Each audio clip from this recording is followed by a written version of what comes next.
What's going on, guys? What I want to talk about today is locating spawning bass. Now, it's actually really not that hard. This is going to be a quick video. There's a couple key points that I want to touch on, okay? Number one is you have to understand where they're coming from, where they're going, okay? Where they're coming from. In the winter, bass and fish generally are going to be deeper. That's where the warmer waters are going to be covered. They're going to be tucked up against that cover. Anything that holds heat, stones, eddies, fallen trees, up against quarry walls, things like this, okay? Steep drop-offs are gonna be touched up and hugged up against that cover, okay? Keeping warm. Now, remember, when you get this pre-spawn feeding, that's them coming up from the deeper ends to begin mating in the shallower waters, okay? Now, as they start making their way up early spring, up in Illinois, it's typically early March to mid-March. The smallmouth and bass, but smallmouth up here in the rivers go crazy for a good spinner during this time, okay? A spinner is one of my secret weapons.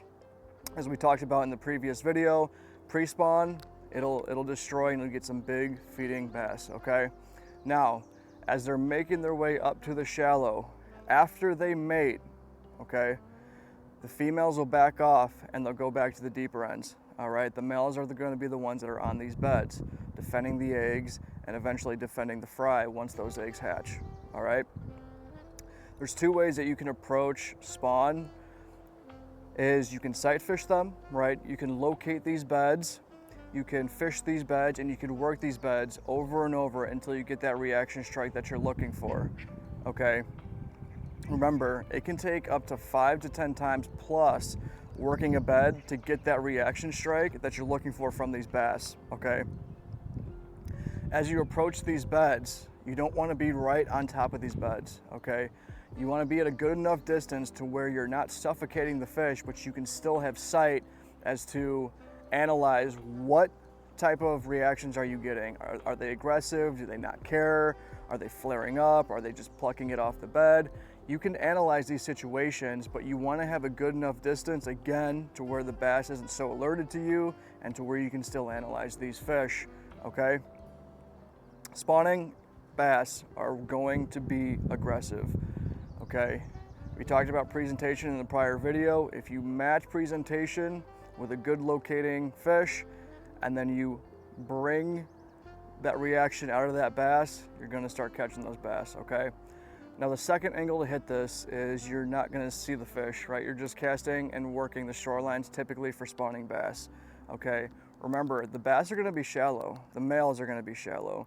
You can still go after the females depending on the depth of the lake, but knowing a good range of the depth that these bass will be at and having a general idea of the cover that could be around during these or at these depths, you can locate those female bass that are a little bit off the shallower ends, okay, hanging a little bit deeper, all right?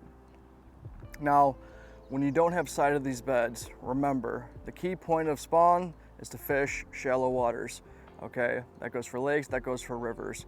Rivers, again, you want to locate those breaks, you want to locate those eddies within the river. Typically, they're going to be tucked just behind that current, on the right in between the current break, okay? So it gives them a little bit of a break and it gives them a nice area to hunker down and lay their eggs, okay? Now, we want to make sure that as we're fishing these shallower waters, we want to give these bass enough time to have a reaction to these lures, okay? So I want to touch on and throw a little bit of an extra point out here is that when you're retrieving these lures, you want to do it at such a pace to where it's not zooming past. Approach the bed a little bit hot, but time it to where that lure is going to drop in the center of that bed. You can locate pinpoint areas of where you get a better reaction from that bass based on where you land that lure on that bed, okay?